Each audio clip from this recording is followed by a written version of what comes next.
Estamos en la época donde el mundo se alborota por celebrar la Navidad. Ateos, satanistas, católicos y protestantes, unidos con la Navidad y divididos doctrinalmente. Y muchas iglesias liberales son arrastradas por estas tradiciones.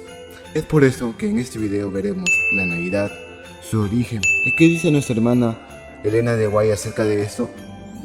¿Se debería de celebrar?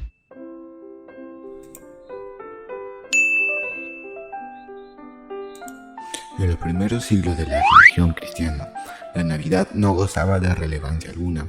De hecho, no formaba parte del calendario religioso, dado que se desconocía el día exacto en el que había nacido Jesucristo. Resultaba imposible festejar el evento alrededor del año 330 después de Cristo. El emperador romano Constantino tomó el 25 de diciembre como fecha de nacimiento del Mesías. Lo hace coincidir con la festividad pagana del Sol Invictus.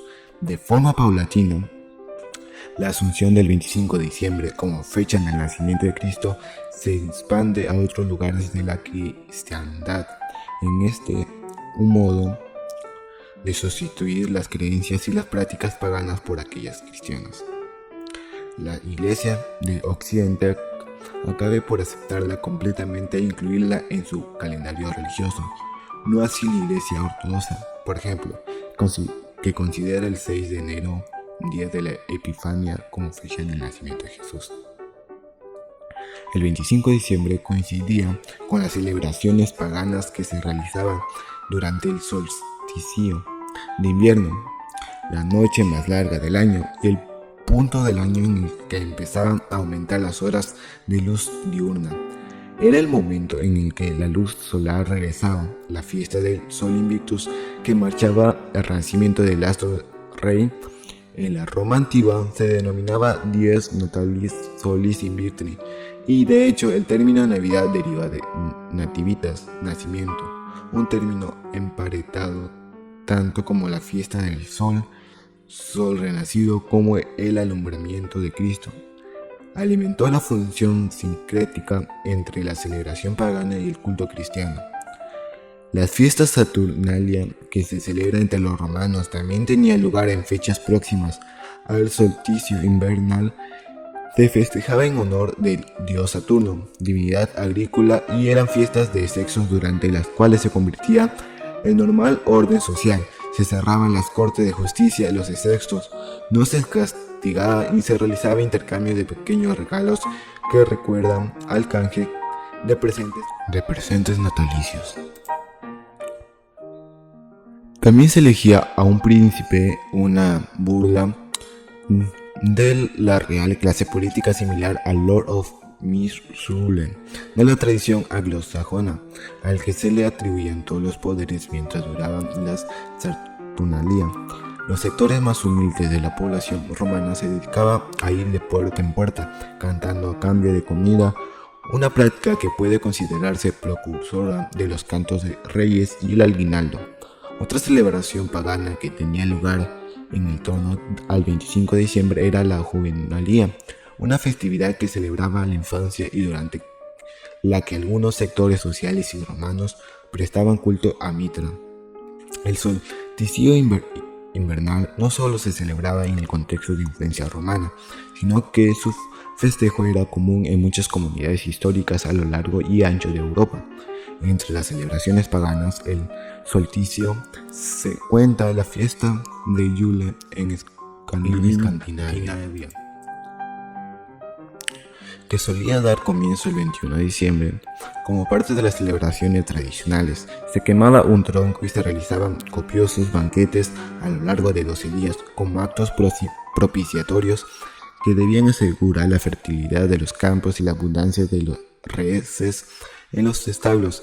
Es probable que el tronco dulce que consumimos hoy en día durante las fiestas navideñas derive en parte del tronco de Yule.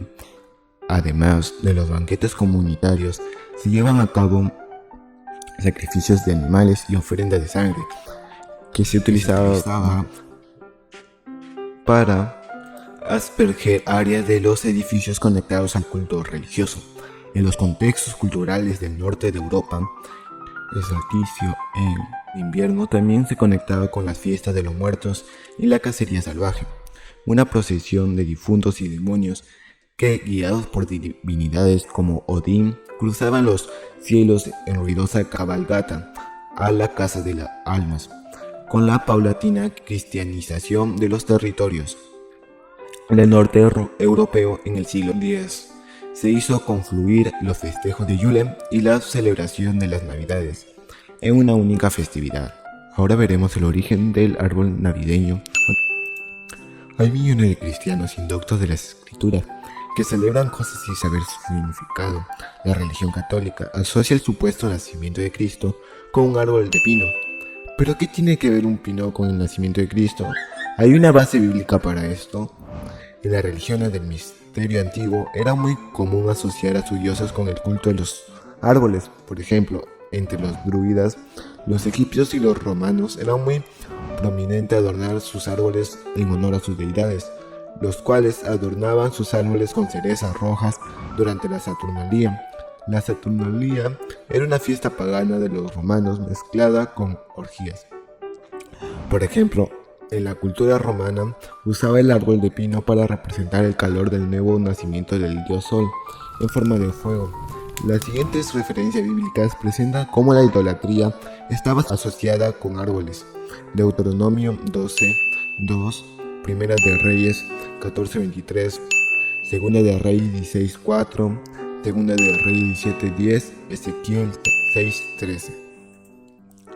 Todo buen lector y estudioso de las escrituras y la historia notará que la Navidad y sus árboles no tienen nada que ver con el cristianismo, sino que es una práctica idólatra cristianizada por la Iglesia Católica en el siglo V y exportada en el siglo VI a Europa para atraer a los paganos bajo el yugo romano.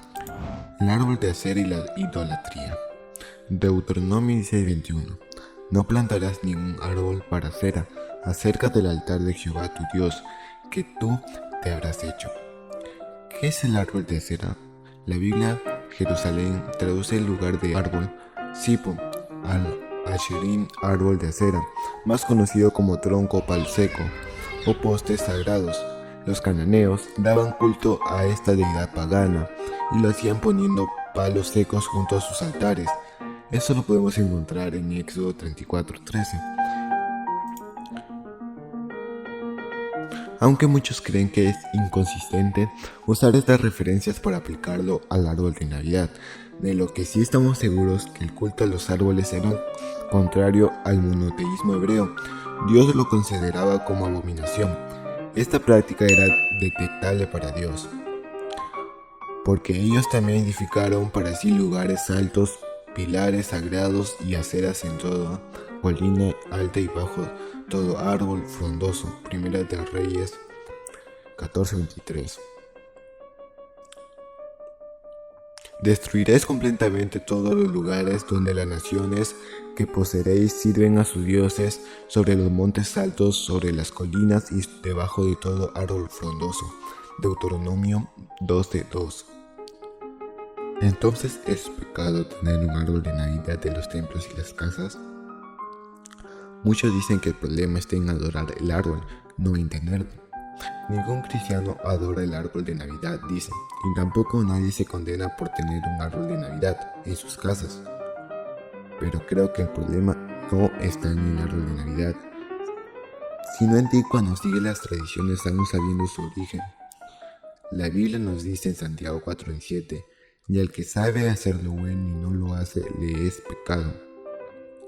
Mientras que hoy otros cristianos que a sabiendas siguen estas tradiciones y hasta manipulan las escrituras para defenderse. En este contexto, Dios no los toma por inocentes, sino por culpables. Isaías 30, del 9 al 10. La ignorancia termina cuando te confrontas con la verdad.